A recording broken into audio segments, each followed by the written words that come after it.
බුදුසාදු මගේ මමව ඉක්මනින්ම සනීප කරලා දෙන්න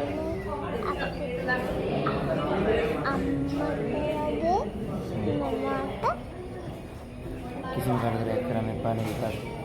කිසිම කරදරයක් කරන්න එපා නේ තාත්තේ. මමට කිසිම කරදරයක් වෙන්නේ නැහැ. අනේ පුතා.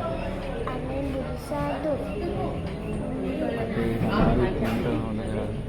අපේ මමාව ඉක්මනට හොඳ කරන්න. එයාට හිතන්න එපා. එයාට හිතන්න එපා. එයාට උනා දෙන්නත් එපා. එයාට උනා දෙන්නත් එපා. පරිස්සමෙන් බලා ගන්න පුතාලු. පරිස්සමෙන් බලා ගන්න බුදුසාදු. දැන් මොනවද උත්තර වෙලා වැඳලා කිව්වේ?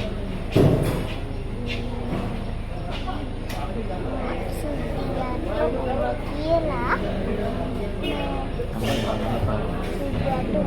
අම්මට අම්මට දැනගන්න එපා කියලා. තාම නෑ.